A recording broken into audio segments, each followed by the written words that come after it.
ప్రభు యేసే మన రక్షణ ప్రాకారం. ఓ ప్రభు యేసే మన రక్షణ ప్రాకారం. ఆకాశానికి భూమికి మధ్య సిలువలో వేలాడెను నా యేసు నిన్ను రక్షించాలని.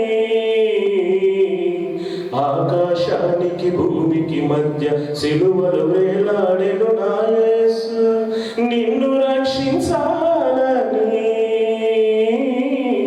కలువరి సిలువలో తన రక్తమును కాచెను యేసయ్యా. తన రాజ్యములో నిన్ను చేర్చుటకు పిలిచెను యేసయ్యా. కలువరి సిలువలో తన రక్తమును కాచెను యేసయ్యా. తన రాజ్యములో నిన్ను చేర్చుటకు పిలిచెను యేసయ్యా. నీవు ఈ దినమందే యేసుని స్వరము వినుమన్నా.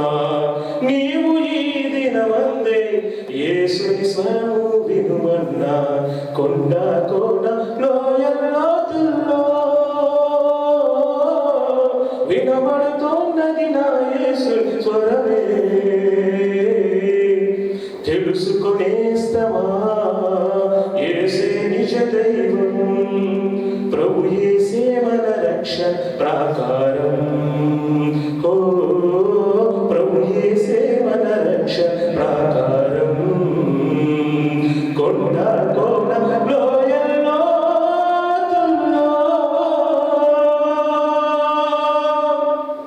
హల్లెలూయా ఉంది. అప్పుడు ఎవరి దృష్టికి అంగీకారం? ఆయన దృష్టికి అంగీకారం అవుతుంది. నీ ప్రార్థన, నువ్వు చేసే ప్రార్థన, నువ్వు ఉపవాసంతో చేసినా, నువ్వు ఉపవాసం చేయకపోయినా చేసినా, దేవుడు అన్నటువంటి మాట ఏంటంటే, ఇక్కడ దావీదు మహారాజు గారు రాస్తున్నటువంటిది, ఇది దావీదు కీర్తన. నీ ప్రార్థన ఎలా ఉండాలంట? ధూపము వల్లే ఉండాలి. ధూపం అంటే కదా, ఎప్పుడైనా ఏదైనా వేస్తున్నప్పుడు 142 141 psalms. Okay okay, second verses. So మన ప్రార్థన ఎలా ఉండాలి? మొదటిగా ధూపం వేసిన వాళ్ళే ఉండాలి. రెండవది ఏంటంట?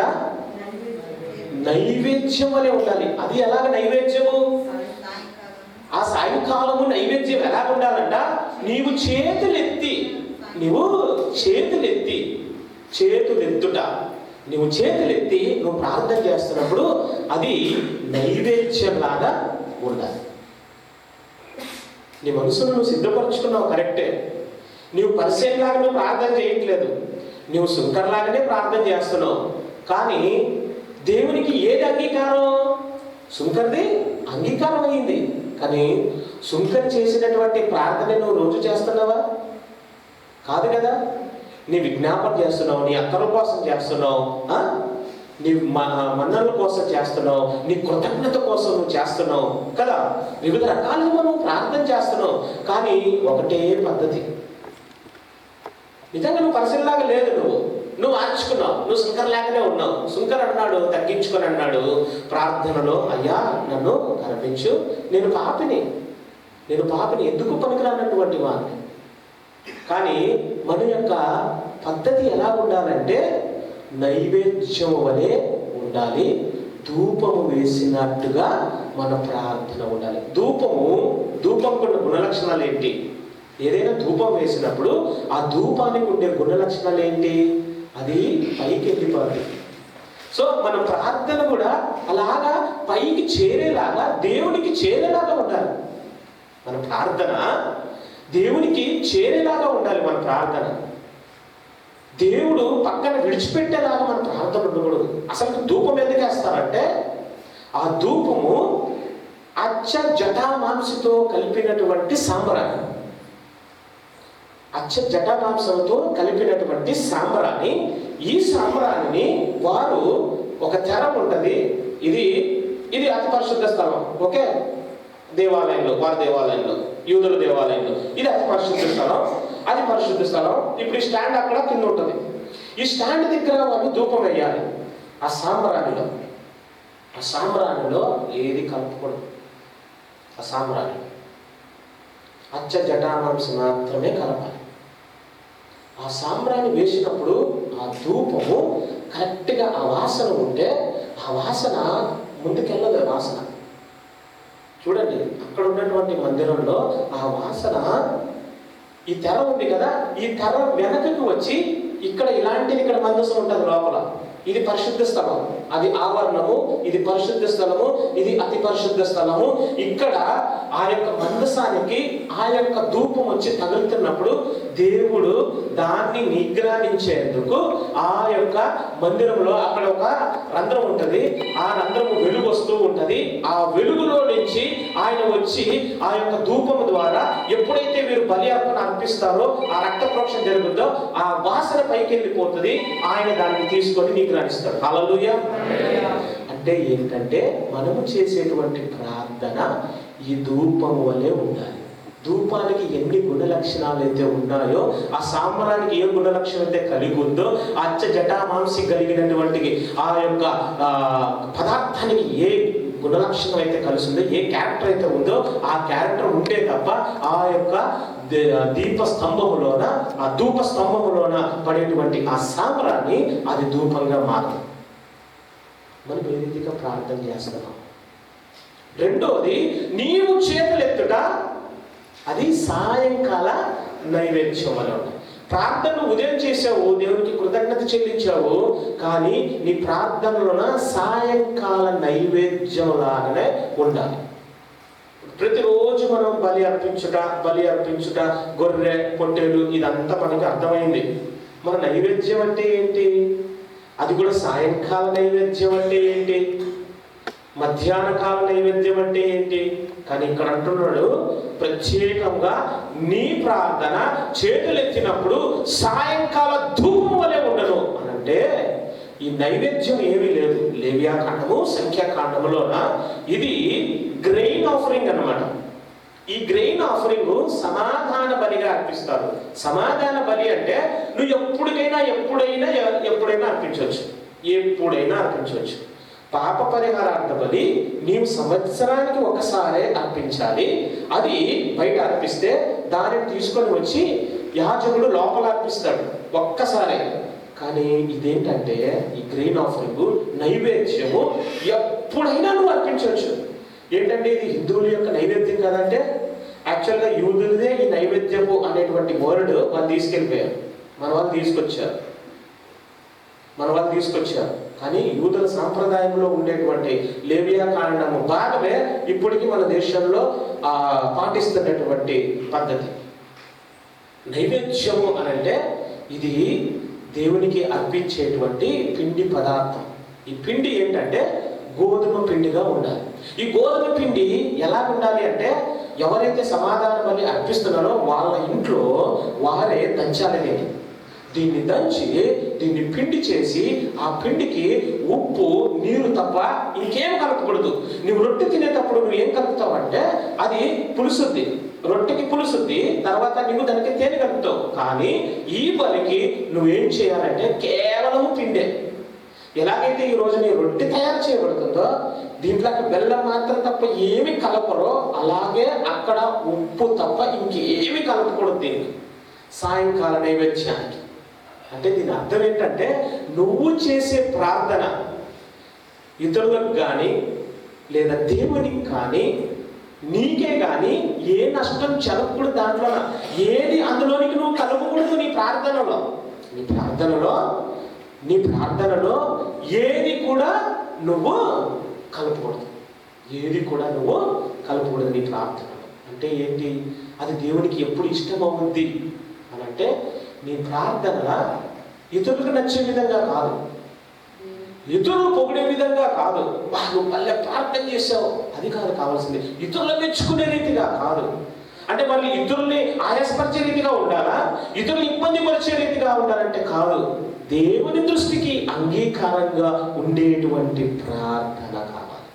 యేసుక్రీస్తు ఒలీవల కొండకి వెళ్తున్నప్పుడు ఆ ఒలీవల కొండ మీద ఆయన చేసేటువంటి ప్రార్థన మనకు కావాలి. హల్లెలూయా. యేసుక్రీస్తు ఏ రీతిగా అయితే ఒలీవల కొండ ఎక్కి ఆ ఒలీవల కొండ మీద ఆయన చేస్తూ ఉన్నటువంటి ఆ ప్రార్థన ఏదైతే ఉందో ఆ ప్రార్థన మనకు వచ్చినప్పుడు అది ధూపంలాగా, అది నైవేద్యంలాగా దేవునికి అంగీకారం అవుతుంది. హల్లెలూయా. యోహాను సువార్త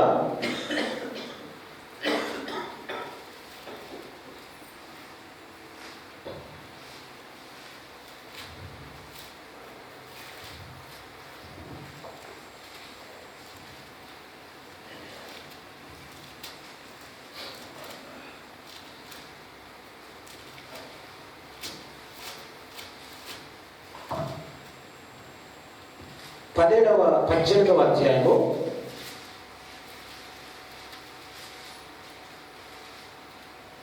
18వ అధ్యాయం మొదటి వచనం.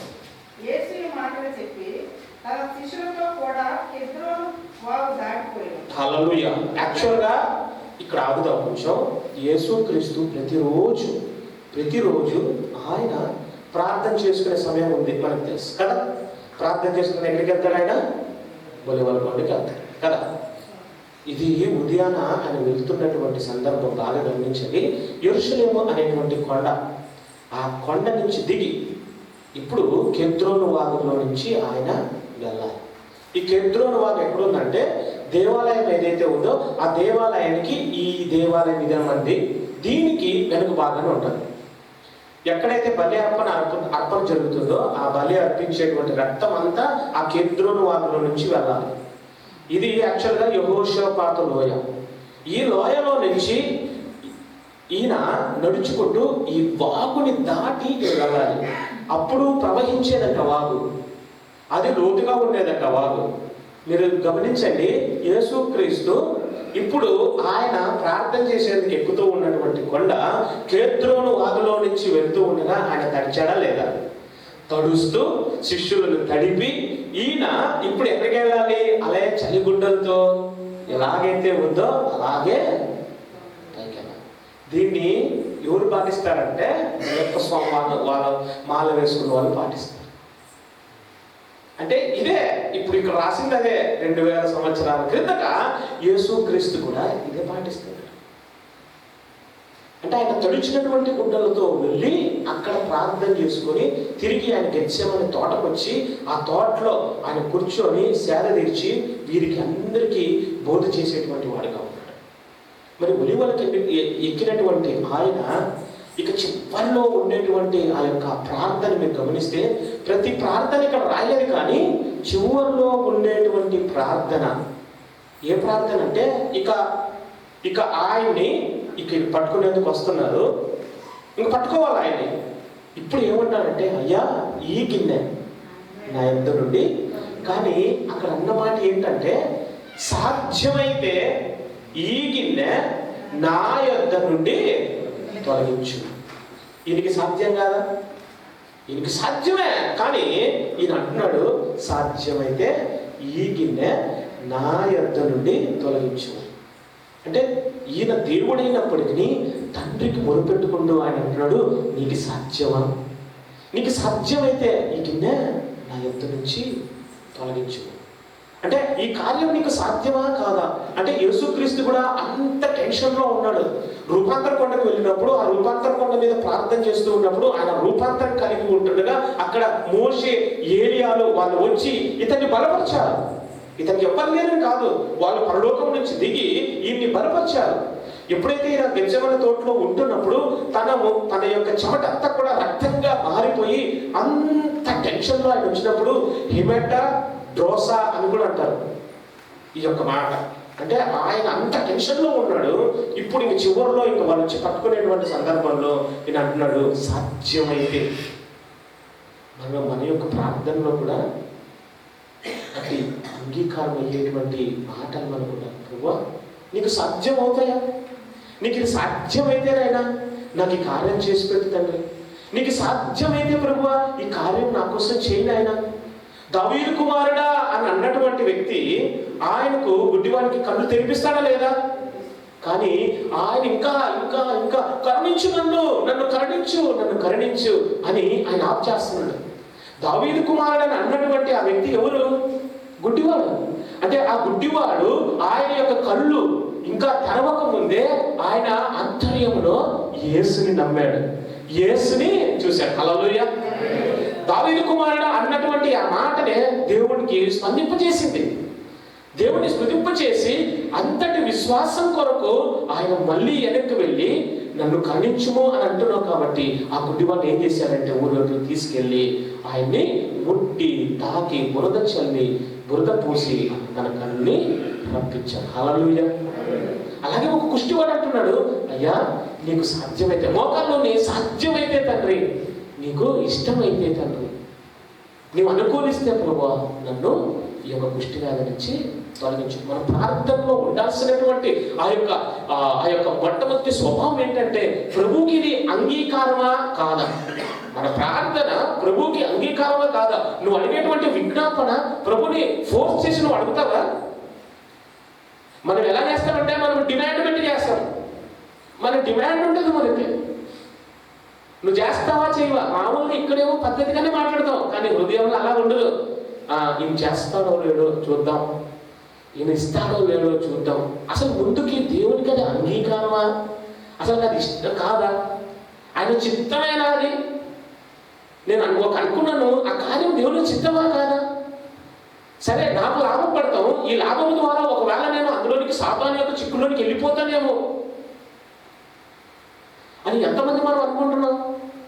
క్రైస్తవ జీవితంలో మనం నమ్మాల్సింది, మనం పాటించాల్సింది ప్రార్థన చేసుకునేటువంటి ప్రక్రియని, ఆ ప్రక్రియ మొట్టమొదటిగా మనకు ఉండేటువంటి ఒక వెపను, ఆ వెపన్ని మనం సరైన పద్ధతిలో మనం పెట్టట్లేదు, నేర్చుకోవట్లేదు, అనుభవించట్లేదు. ఈ రోజున యూరోప్ ఖండం కానీ, ఈ రోజున అమెరికా ఖండం కానీ, ఈ యొక్క ఖండాలన్నీ కూడా ఎందుకు మనకంటే ఎక్కువగా ఉంటున్నాయి?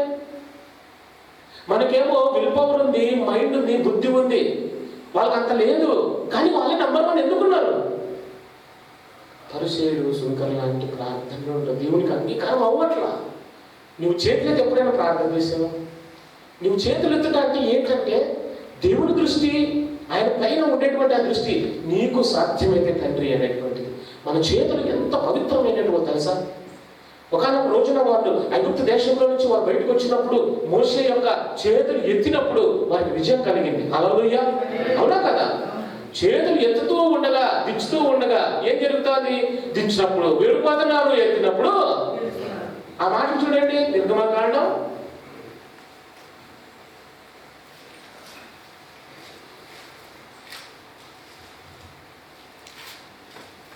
17వ అధ్యాయం, Exodus 17th chapter,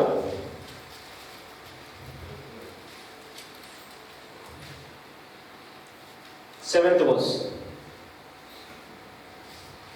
అప్పుడు ఇశ్రాయేలీయులు చేసిన వాదమును బట్టి యెహోవా మన మధ్య ఉన్నాడో లేడో అని వారు యెహోవాను శోధించడం బట్టి అతడు ఆ చోటికి మస్సా అనియు మెరీబా అనియు పేరు పెట్టాడు.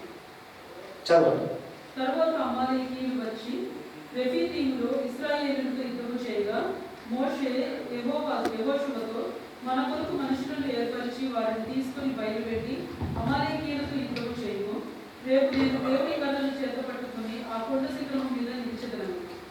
యెహోషువ మోషే తనతో చెప్పినట్టు చేసి అమాలేకీయులతో యుద్ధమాడాడు. మోషే అహరోను హూరు అనువారు ఆ కొండ శిఖరం ఎక్కి మోషే తన చెయ్యి పైకెత్తినప్పుడు ఇశ్రాయేలు గెలిచి, మోషే తన చెయ్యి దింపినప్పుడు అమాలేకీయులు గెలిచి, మోషే చేతులు బరువెక్కగా వారు ఒక రాయి తీసుకుని వచ్చి అతడు దాని మీద కూర్చున్నట్టుగా దాన్ని వేసి అహరోను హూరులు ఒకడు ఈ ప్రక్కను ఒకడు ఆ ప్రక్కను అతని చేతులను ఆదుకొనగా అతని చేతులు సూర్యుడు అస్తమించే వరకు నిలకడగా ఉండేది. అట్లా యెహోషువ కత్తివాడి చేత అమాలేకు రాజును అతని జనులను గెలిచాడు. అప్పుడు యెహోవా మోషేతో ఇట్లనెను, నేను అమాలేకీయుల పేరు ఆకాశం క్రింద ఉండకుండా బొత్తిగా తుడిచివేయు కనుక జ్ఞాపకార్థముగా గ్రంథంలో రాసి యెహోషువకు వినిపించు. తర్వాత మోషే ఒక బలిపీఠమును కట్టి దానికి యెహోవా నిస్సి అని పేరు పెట్టి అమాలేకీయులు తమ చేతిని యెహోవా సింహాసనమునకు విరోధముగా ఎత్తిరి కనుక యెహోవాకు అమాలేకీయులకు తరతరముల వరకు యుద్ధం. ఆమేన్.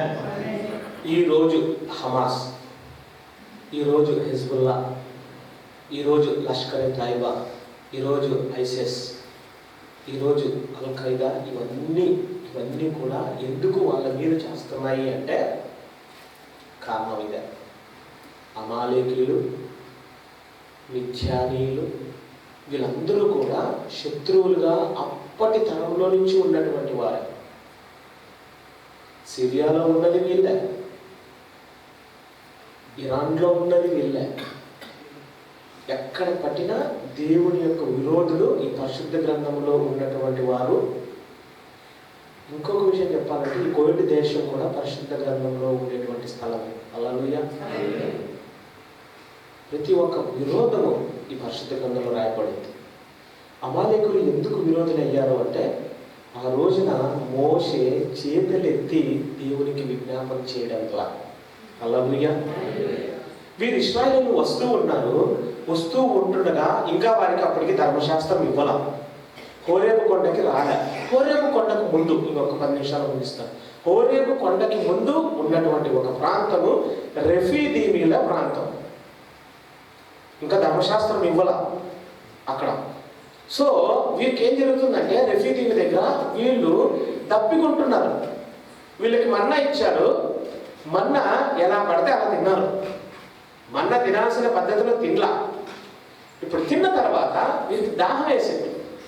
దాహం వేస్తే గగ్గోలు పెడుతున్నారు. గగ్గోలు పెట్టినప్పుడు వారికి నీళ్ళు ఇవ్వాలి. దేవుడు వచ్చాడు, మాట్లాడుతున్నాడు. నీవు ఒకసారి రాయిని కొట్టు, ఈ బండను కొట్టు. ఒక్కసారి కొట్టాడు, బండలో నుంచి నీళ్ళు వచ్చాయి, అంతే. ఇప్పుడు నీళ్ళు వచ్చిన తర్వాత అమాలేకులు వచ్చారు. వీళ్ళు తాగారు, తృప్తి పొందారు. మరొక శ్రమ. అక్కడి నుంచి అమాలేకులు వస్తున్నారు. అమాలేకులు వచ్చినప్పుడు ఇక్కడ ఏం జరుగుతుందంటే నువ్వు చేతులెత్తి దేవునికి స్తోత్రాలు చెల్లించు. దేవుని పక్షాన ఉన్నాడు. యుద్ధం చేసేది ఎవరు? దేవుడు.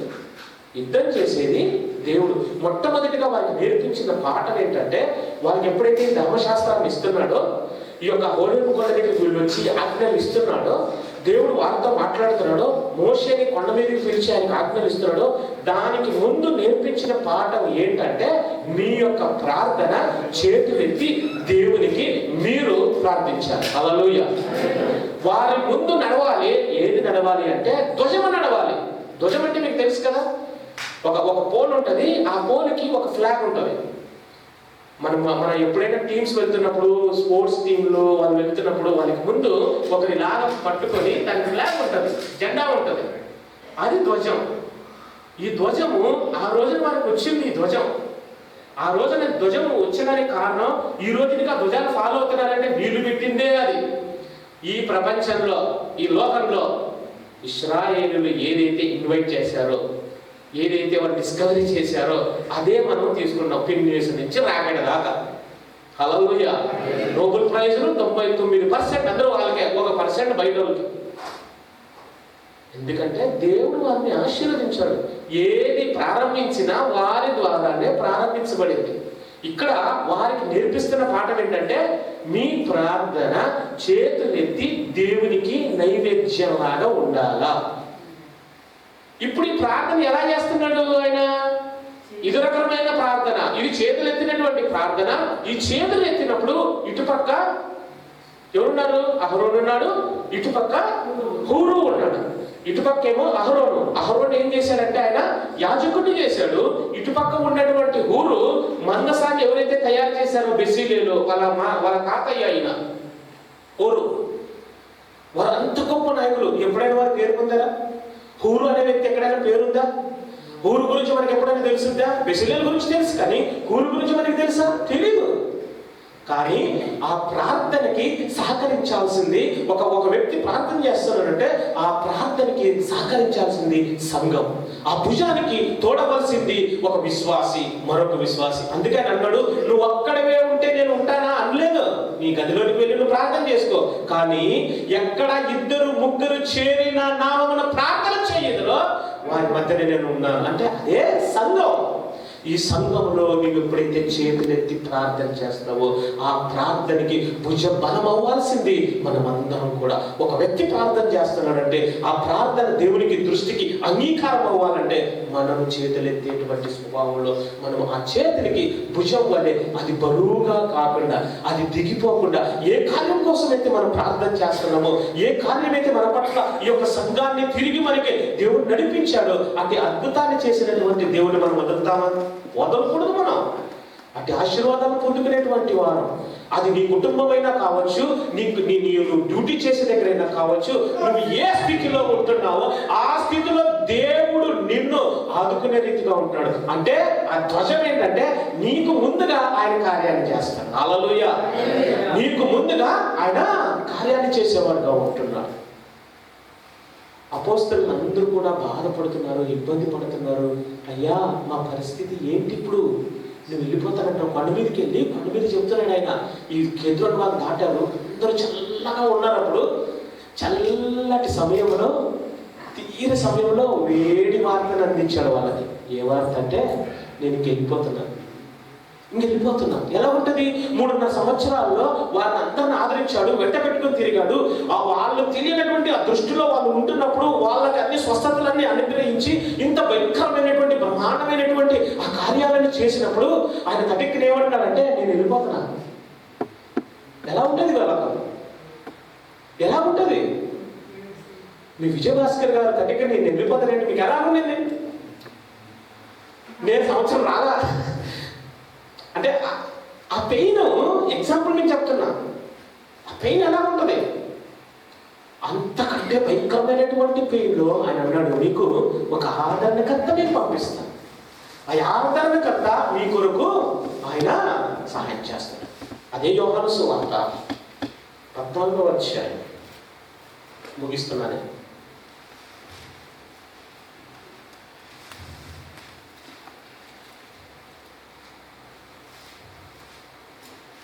16వ వచనం.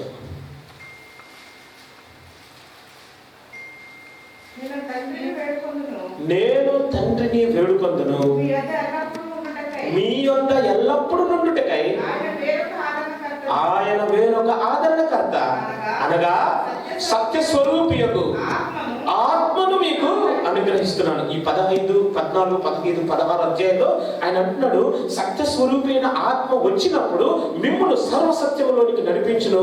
ఆయన తనంత తాను ఏమీ బోధించడు కానీ మిమ్మల్ని బలపరుస్తాడు. హల్లెలూయా. మనలో ఉండేటువంటి ఆత్మ మనల్ని బలపరుస్తుంది. మనం ఒంటరి వారం కాదు. మనం ఏ ప్రార్థన అయితే మనం చేయాలని ఆశిస్తూ ఉంటున్నామో అది ధూపం వల్లే ఉండాలంటే ఆ ప్రతి మూలుగుని ఆ యొక్క నడిపించేది మనలో ఉండేటువంటి ఆత్మ. ఈ కార్యాలు చేసేది నువ్వు నేను కాదు.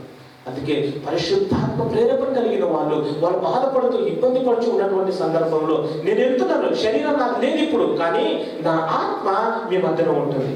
తండ్రి కొన్ని కార్యాలు చేశాడు, కుమారుడు ఇప్పుడు శిలువ కార్యం చేశాడు. ఆ శిలువ కార్యానికి అక్కడికి ఎక్కిన తర్వాత అప్పుడు మానుచున్నటువంటి వీరు ఇప్పుడు ఆత్మ చేత వీరు కూడా అవే కార్యాలు చేయాలి. హల్లెలూయా, హల్లెలూయా.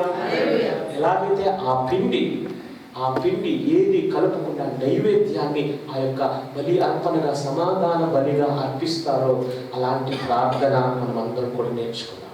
హల్లెలూయా. పేతురు చెరసాలలో ఉంటున్నప్పుడు ఏం జరిగింది? మీరు ప్రార్థన చేశారు. ఎవరు ప్రార్థన చేశారు? సంఘం ప్రార్థన చేసినప్పుడు అవంతా కవే సంఖ్యపోయాయి. ఆయన వస్తుంటే వాళ్ళు భయపడుతున్నారు. మొట్టమొదటి సూచక్రియ వాళ్ళకి ఏంటి? పేతురు వచ్చేస్తున్నాడు, ఆ పేదరు దయ్యమైపోయాడేమో అని. కానీ ఎప్పుడైతే పేదరు తిరిగి వచ్చాడో వారు ఏదైతే మాకు దేవుడు చెప్పాడో, ఏదైతే ఆదరణకర్త ఉన్నాడో, ఏ పరిశుద్ధాత్ముడైతే మా మధ్యన వచ్చి మమ్మల్ని బలపరుస్తున్నాడో ఆయన ఇప్పుడు దీన్ని నిర్ధారించాడు. హల్లెలూయా. ఇది పునరుత్థానం అయిపోయి వెళ్ళిపోయాడు, ఆరంభం అయిపోయి వెళ్ళిపోయాడు. ఇంక ఏ కార్యాలు చేయాలంటే మొట్టమొదటిగా జరిగినటువంటి కార్యం పేతురుని బయటకు తీసుకురావడం. ఇప్పుడు పేతురు ప్రార్థన చేసినప్పుడు, పేతురు సువార్త చెప్పినప్పుడు ఒక్కసారి 5,000 మంది బాప్తిసం తీసుకున్నారు. యేసుక్రీస్తు ఒక రోజు ప్రసంగం చేసినప్పుడు 5,000 మంది కూడారు కదా. మరొక చోట 4,000 మంది కూడారు. అది యేసుకు సాధ్యం, కానీ మనుషులకి సాధ్యమా? మనుషులకు కూడా సాధ్యమవుతుంది, అన్ని కార్యాలు కూడా సాధ్యమవుతాయి. పౌలు అందుకే అంటున్నాడు, నేను ఏ స్థితిలో ఉన్నప్పటికీ దేవుని వైపు నేను చూస్తూ, దేవునిలో నేను ఉంటూ, దేవుని కొరకు నేను జీవిస్తాను, దేవుని కొరకు నేను మరిస్తాను. కానీ ఆయన అన్నాడు, నీ కృప చాలు, నీ కృప నాకు చాలు అంటున్నాడు. దేవుని సంగమా, ఈ రోజున మనం పరిశుద్ధమైనటువంటిలోనికి పాలు పొందుచున్నటువంటి వారం. మన ప్రార్థన ఎలా ఉండాలంట? ధూపము వలె ఆయనకి అంగీకారంలాగా ఉండాలి. సాయంకాల నైవేద్యములాగా దేవుని దృష్టికి అంగీకారం అవ్వాలి. నా ప్రార్థన, అందరూ అందాం, నా ప్రార్థన ధూపము వలెను, నేను చేతులెత్తుట సాయంకాల నైవేద్యముల వలె దేవుని దృష్టికి అంగీకారములగునుగాక, అంగీకారములగునుగాక. ఆమేన్. తరడు ఉంచుకుందాం. మహోన్నతుడా, మహాగరుడ, కృపా సత్య సంపూర్ణ, నీకు స్తోత్రాలు తండ్రి. ఇంతవరకు మీరు మా మధ్యన ఉన్నారు ప్రభువా. మీరు మాతో మాట్లాడిన ప్రతి మాటను బట్టి నీకు స్తోత్రాలు. మీరు మా ముందు నడిపించేటువంటి యెహోవా నిస్సి తండ్రి, మా ధ్వజమై ఉంటున్నావు ప్రభువా. మా నిస్సిగా పిలువబడుచున్న నీవు నాయన, నీ పరిశుద్ధాత్మ చేత మాలో ఉండి మమ్మల్ని కార్యముల చేత నడిపించుటకు నాయన, నీ సన్నిధిలో ఉండి మమ్మల్ని బలపరచమని ప్రార్థిస్తూ ఉంటున్నాను. ఇంతవరకు చేసేటటువంటి, ఇంతవరకు మాట్లాడిన మీరు మమ్మల్ని బలపరిచినందుకు, వీటి ద్వారా తండ్రి మేము యొక్క ప్రార్థనా స్థితిని మేము బలపరుచుకుంటున్నాయి.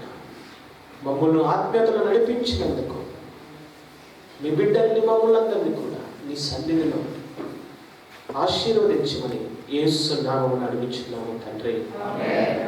ఈ సమయంలో సంఘ కాపరులు జేమ్స్ గారు మనందరూ కూడా సంస్కారం మీద నడిపిస్తారు.